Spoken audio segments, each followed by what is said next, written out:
I'm Mbweha, you can call me Ben of Team Relentless, and this is the Playbook, where you can come to learn to do something very specific in Star Wars Legion a little bit better than you did before. I hope. Today we're talking about Melee. Melee! No, wrong game, but nice try. We're talking about Star Wars Legion Melee! You're gonna do it every time I say it, aren't you? Yes. Mynock. Mandalorian. Melee! Ugh, you bantha-loving son of a Rancor, why can't you for once just...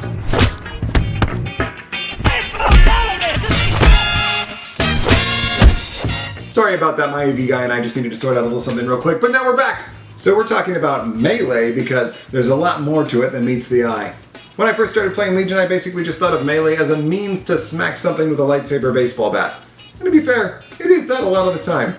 But also, it can be used to keep a friendly unit safe, trap an enemy, or even as a low-key force push. So we're going to cover all those things, and we're going to compare different Melee units, but we are going to start with the number one most important rule for every Melee-focused unit. Number one, don't die.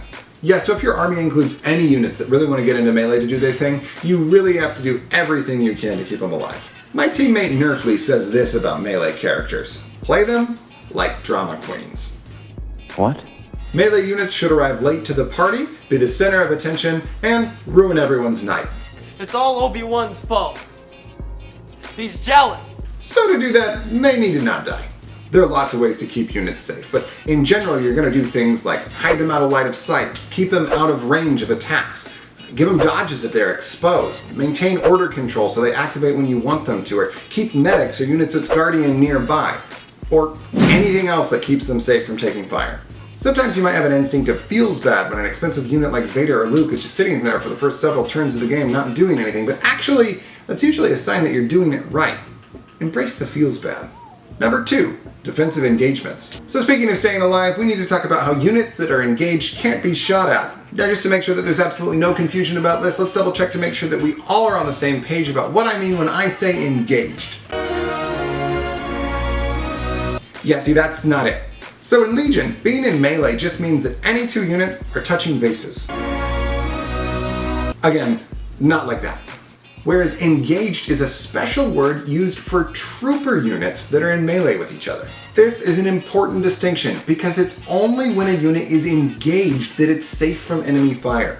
That means Luke hanging out with a bunch of stormtroopers can't be shot at, but Luke hanging out with some speeder bikes definitely can be. Right, so if you have a trooper unit that you don't want to get shot, you can put them into Melee with another trooper unit and voila, immune to blaster bolts. This is a common tactic for any Melee-focused hero, but your ranged-focused unit should not forget about it either, especially if they're vying for control of an objective and they need to be kept alive. Also, this trick works best if you engage an enemy trooper that's already activated. That way they can't just withdraw for the rest of the round. However, in some cases, it's still a valid option to engage a unit with a face-up, either because it's better than nothing or because you're going to force that unit to spend its entire activation withdrawing from you. So while anyone can use this trick, Force users are definitely best at it. Why? Force push. Even if a Jedi can't move all the way into Melee with an enemy trooper, or if they finish a unit off with a swing of their lightsaber, maybe they can still force push an enemy unit into Melee with them. Next turn, you can force push that unit right off of you again, or force choke it if you're a Dark Jedi and they're down to 1 wound. Now you've got 2 moves and you haven't even attacked yet. Speaking of whittling down an enemy unit down to just 1 wound, are you aware that Pierce X says that you may choose to pierce? This means there are circumstances in which you should choose to not pierce that last block so that your unit can stay engaged and still be immune to enemy ranged attacks. Number 3, trapping enemies. Right, so not only can engaged troopers not be fired at, but unless their weapon has the versatile keyword, they can't fire out either. That means something like your little baby 40-point rebel trooper can dive onto an 84-point shore trooper or a 118-point death trooper and prevent it from making its super powerful ranged attack for a round. You can do the same thing to trap an enemy unit physically in one place on the board. For an enemy unit to get clear of an engagement, they're going to have to spend their entire action to withdraw, and that only gives them a speed 1 move. Or they need to completely kill your unit with a single action attack so that they still have a second action move available to them, and that's only if they're not suppressed. Or another enemy unit is going to have to join the Melee and kill your unit for them so that they can move out. I can't tell you how many games I've won and lost because of this situation. It's a useful and important tactic for literally every objective in the game. Ooh, side note about this. If you're playing a force-wielding opponent, be aware that they can use force push on your unit or even their own unit to separate the units apart from each other faster than a chaperone at a high school prom. And that's real fast. Number 4, low-key force push. Story time. Right, so in round 2 of the first ever Yavin-based Team League, I played my future teammate Garnanana. We were playing Sabotage the Moisture Vaporators and I was set up to win on the final turn. But I didn't, because Garn did something I'd never seen before. He pulled the unactivated unit of core troopers I'd been using to affect his Vaporator off of the objective by engaging the non-leader minis only. This forced me to put my unit leader in melee with the rest of his unit, and suddenly not only was I trapped in an engagement, but I wasn't even touching the objective anymore. So let's talk about how to do this. For this to work, both units need to have a melee weapon, and the order of operations is like this. Move the leader of your unit into base contact with a non-leader mini of your opponent's unit. Cohere the rest of your unit into base contact with the enemy non-leader minis. Now your opponent must cohere any of their unit's minis that are not yet in base contact with your unit, if possible.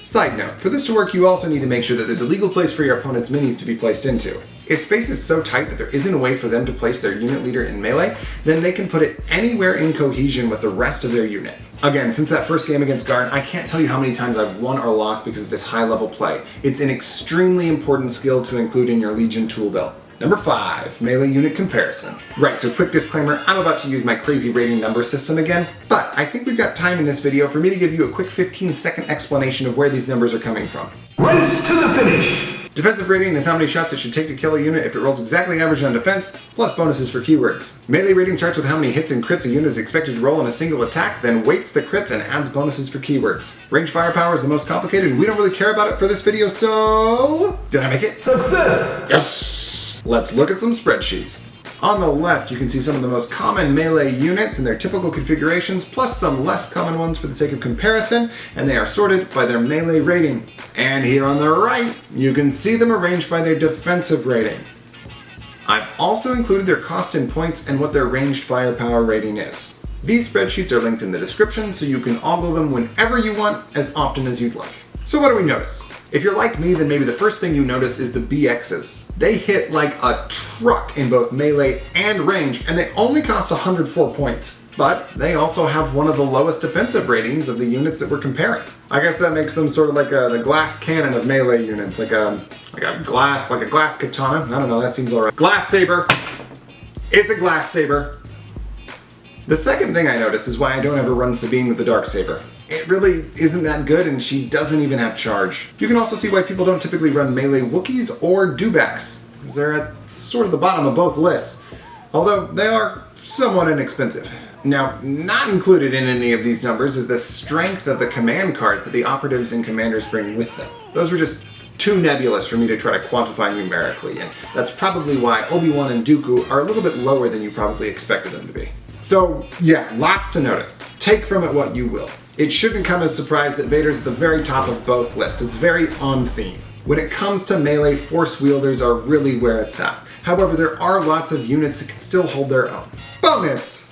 Remember the way Charge and Relentless interact with other abilities. Specifically, that standbys trigger before you get to make your attack, and you can't make an attack after using another ability like Force Push. Remember to be aware of the different ways that your opponent may gain access to the disengage keyword, which allows them to just peace out from engagement and leave you wallowing in a pool of your own sadness. Summary. Let's review. Number 1, don't die. Number 2, use engagements defensively. Number 3, trap enemies with engagement. Number 4, use melee cohesion rules as a low-key force push. And number 5, you've got lots of options for what melee units to run, but know the strengths and weaknesses of what you bring to the table. Now you know how to play melee units better than you did before. I hope. If you liked the video, prove it, and subscribe, if you're into that sort of thing. I'm Mbweha, you can call me Ben of Team Relentless, and this has been the Playbook Melee!